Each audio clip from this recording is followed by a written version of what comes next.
Let's get it cracking, man. We had a Do it. big announcement yesterday. What was that, sir? So it was the very first day that Luka could sign the extension, right? Yes, Basically. August 2nd, right? Yeah, that was the first day. Yeah. Yeah. But I think that's because of when he signed his last contract or something like that. I believe that's how they do it. And so yeah, he announced it himself, and looks like he's going to be a Laker. Not a huge surprise, but we weren't sure exactly what was going to happen, the years, the terms, and so um, we know that we have Luka at least locked up for the next 3 seasons, which is awesome.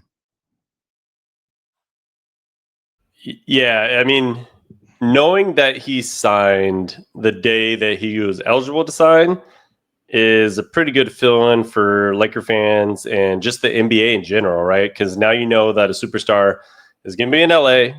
Like always, the Lakers always get their superstar. And the fact that he committed to a 3-year deal, obviously he has an option on the last year, but that means he's 3 years guaranteed in Lakers uniform, right? And that will get him to his 10th season, which will likely cause him to opt out for the mega super max deal, which he could get. What was the exact figure there, Eric?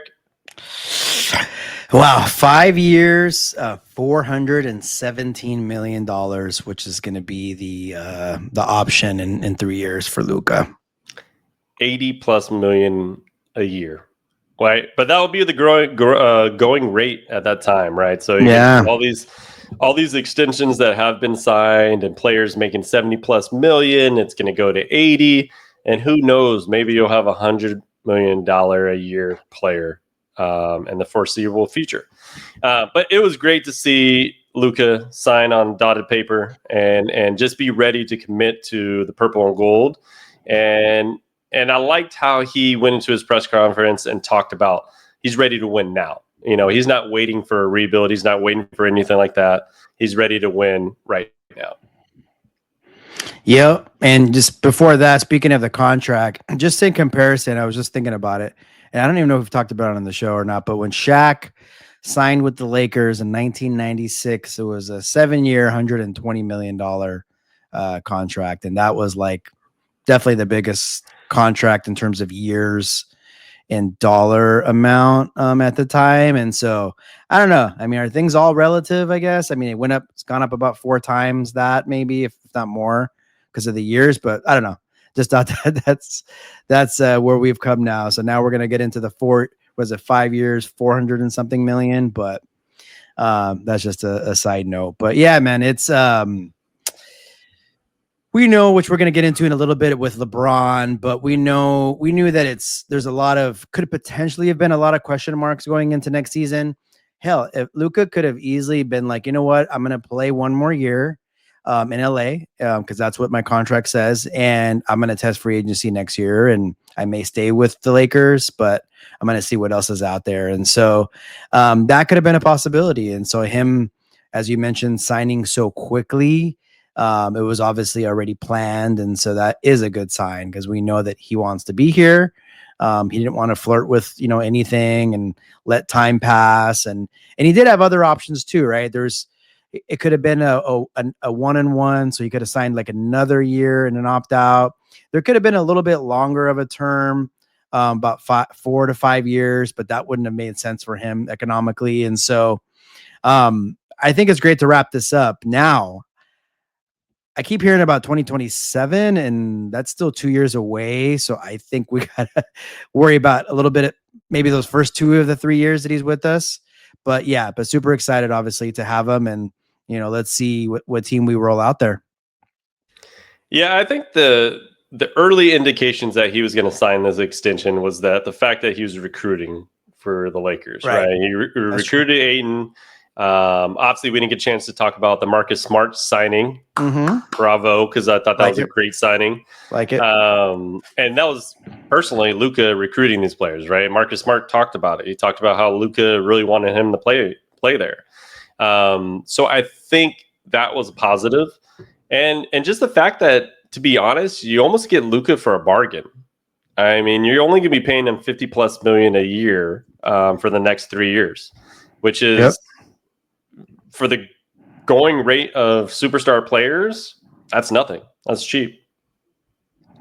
Oh yeah, it's that it's like interesting to think that it's like a discount in a way, but in reality, it's going to give the Lakers opportunity to have like a max contract, even if they do extend AR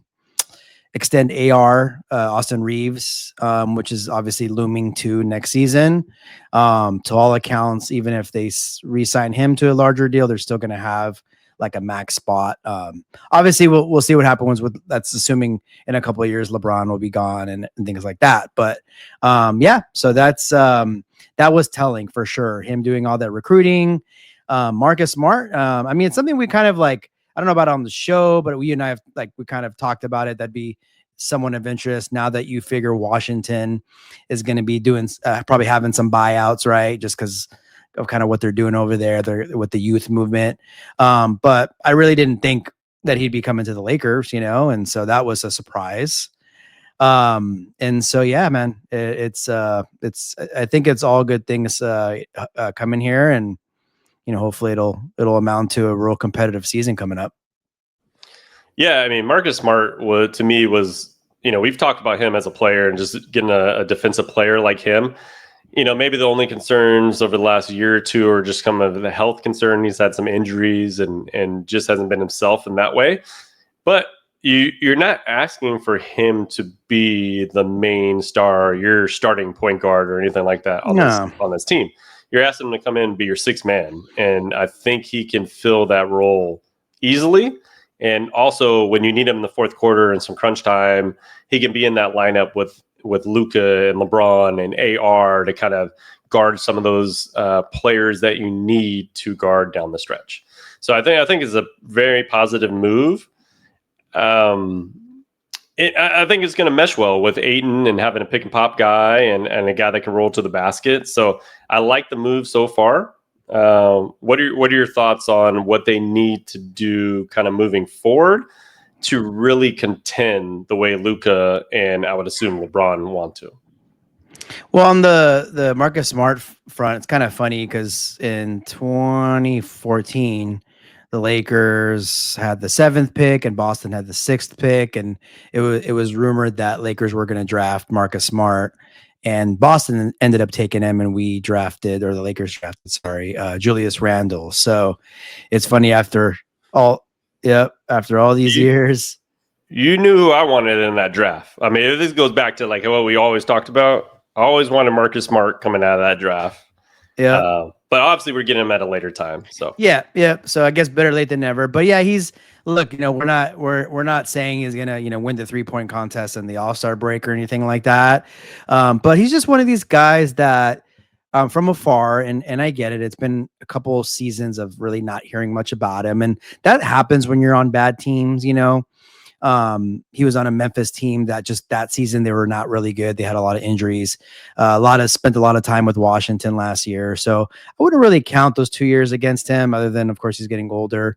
So I think, but from his time from Boston, he just was kind of one of these guys that was an opportunist, and he'd hit like a big shot. And like you mentioned earlier about putting him in the end of the game, getting a big stop, hitting a big 3 if he's wide open. Right. And so I see that being a positive. And so you asked, what else that needs to be done. And I think the Lakers shored up their big man spot. Right. Can never get, enough depth there, but I think what is needed still, and it's going to probably have to come via trade, but some kind of wing, 3-and-D kind of depth. I don't think that's like a big surprise. I mean, that's still something that can really be used. I don't know if Marcus Smart just totally fills in for DFS, but he's obviously going to kind of play that role. But I think they can use a little bit of more athleticism out there with someone that has some range, Yeah, that's for sure. I think this lineup is shaping out to be pretty solid right now at this point.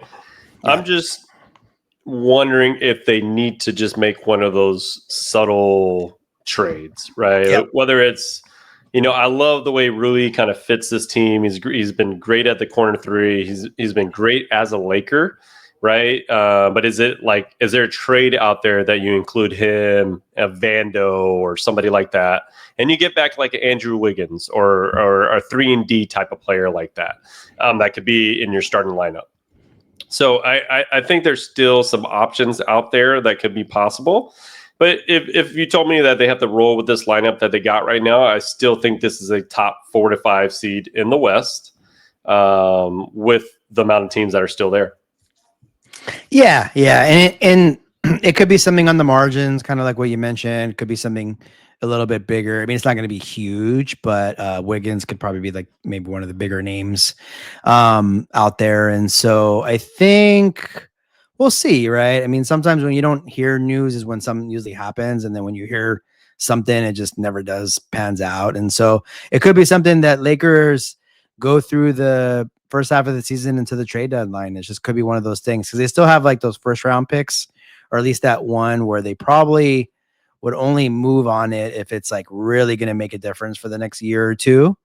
And so we know what needs to be done most likely to kind of get to that next top level, but it's up for Rob and the crew to kind of get creative on how they're going to get that without having to trade so much. And sorry, that's the beautiful thing about getting Ayton and Marcus Smart is, I mean, they didn't lose any assets at all for either. Yeah, when you think about the Aiden signing, I think they couldn't get any luckier than what they got with that, because we were talking about probably trading for like a Walker Kessler, right? And then that's going to take a first round pick, probably like a Rui and like a Don Connect or something like that. It's going to take somebody to get a player like that. So I think being able to get him just as a free agent was huge. And then obviously Marcus Smart too, right? Both those are prime free agents that you never thought you would have because they weren't free agents going into the season. Yeah, I mean, look, Lakers are one of those, maybe 5 organizations that, fortunately for those 5 or 6, they are the first ones that always get the buyout market, players, right? And so those teams that are a little bit lesser, not as maybe attractive cities and whatnot, like they don't kind of get that. And so when you are a Lakers front office, you can afford to be a little patient at times, because when you start to see things like buyouts that could potentially like be on the horizon, it's like, man, why, like you just said, why trade Rui and Dalton Connect in a first rounder for someone where we can just get Ayton for, I mean, not free, but practically that, because he was, part of the buyout market. So definitely 2 guys that if you told me in January that the Lakers come August are going to have Luka Doncic, Ayton, and Smart, I think we take that any day, right?